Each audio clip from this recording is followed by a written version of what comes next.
ये तो सब जानते हैं कि रावण एक राक्षस कुल का राजा था, जो अत्यंत ही बलशाली, महापराक्रमी योद्धा और एक परम शिव भक्त था। लेकिन इसके साथ ही वो शास्त्रों का प्रखर ज्ञाता, प्रकांड विद्वान, पंडित एवं महाज्ञानी था। जब धरती पर उसका पाप बढ़ गया, तब भगवान विष्णु ने राम के रूप में धरती पर जन्म लेकर उसका नाश किया था। तब रावण ने मरने से पहले भगवान राम के छोटे भाई लक्ष्मण को कुछ उपदेश दिए थे, जो आज के समय में भी लोगों के लिए सफलता की कुंजी है। रावण जिस समय मरणासन्न अवस्था में था, तब भगवान राम ने लक्ष्मण से कहा कि इस संसार से नीति, राजनीति और शक्ति का महान पंडित विदा ले रहा है। तुम उसके पास जाओ और उससे जीवन की कुछ ऐसी शिक्षा ले लो जो और कोई नहीं दे सकता। राम की बात मानकर लक्ष्मण मरणासन्न अवस्था में पड़े रावण के सिर के पास जाकर खड़े हो गए।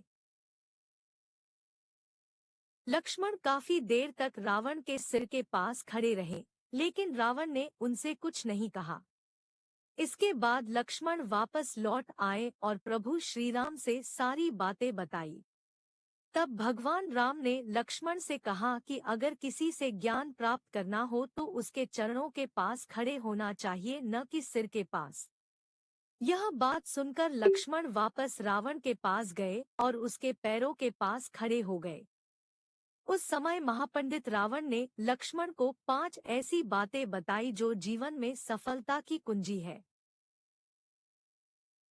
रावण का पहला उपदेश यह था कि इंसान को कभी भी अपने शत्रु को खुद से कमजोर नहीं समझना चाहिए, क्योंकि कई बार जिसे हम कमजोर समझते हैं, वही हमसे ज्यादा ताकतवर साबित हो जाता है। रावण का दूसरा उपदेश था, खुद के बल का दुरुपयोग कभी भी नहीं करना चाहिए।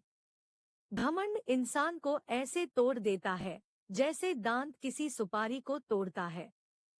रावण का तीसरा उपदेश था, इंसान को हमेशा अपने हितैषियों की बातें माननी चाहिए, क्योंकि कोई भी हितैषी अपनों का बुरा नहीं चाहता।